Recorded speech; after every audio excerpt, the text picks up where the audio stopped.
To understand why anything exists at all, we have to look at the nature of identity. A hill cannot be a hill without a valley to define its height. Without that low point, the high point has no meaning. Identity is born from contrast.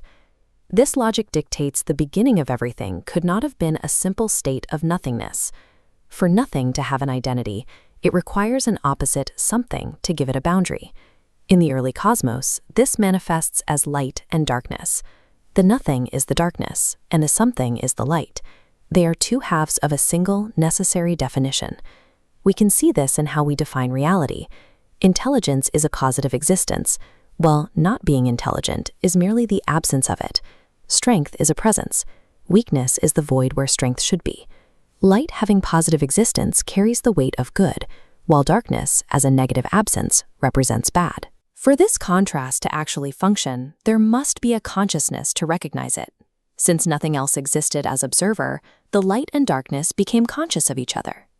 By recognizing their opposite, they became aware of themselves, birthing two sentient gods out of the logical requirement for an observer. Birthed as perfect opposites, these two entities began with a total parity of power.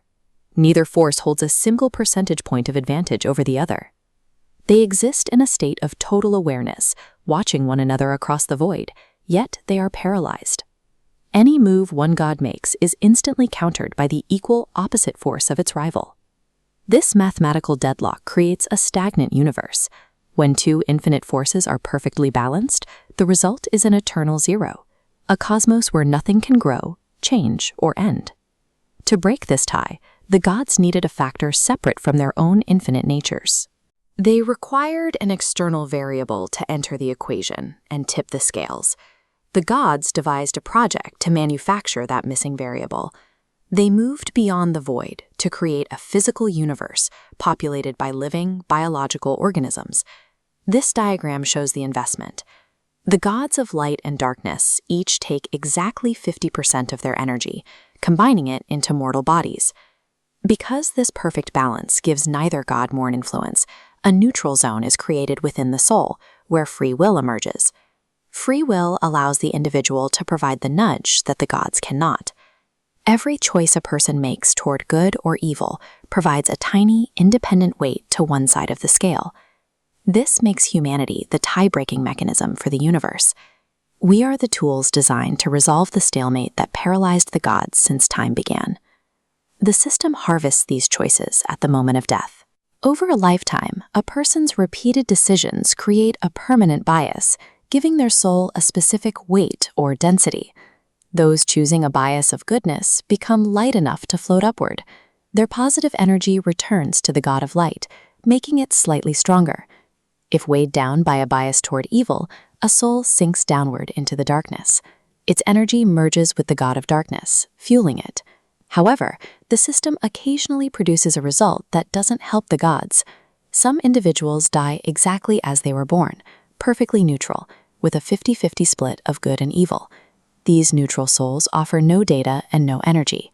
To fix this, the universe recycles them through reincarnation, forcing them back into a mortal life until they eventually choose a definitive bias. This turns the universe into a massive sorting machine. It is a temporary process designed to ensure that every single drop of invested energy is eventually assigned to one side or the other. This project is not eternal. It is a finite race that will run for millennia until the last of the gods' 50% investment has been reclaimed from the physical world. Once the sorting is complete, the universe reaches the reckoning. This is the moment when the final tally is calculated and the original stalemate is broken. The winner is determined by the collective choices of every living thing. Even the slightest numerical advantage allows the stronger god to finally overwhelm and consume the weaker one. This victory changes the laws of existence. While identity originally required an opposite force for definition, the winning god now has an entire universe filled with billions of individual beings to inhabit. The complexity of the physical world replaces the need for an opposing god. The survivor no longer needs a rival to be defined. It simply infuses itself into the fabric of the universe, turning the entire cosmos into a single, permanent singularity of its own nature. This places the final outcome of the universe in our hands. Our daily choices are the votes that will eventually tip the scale, deciding whether the cosmos will eventually become a world of eternal light or a world of eternal shadow.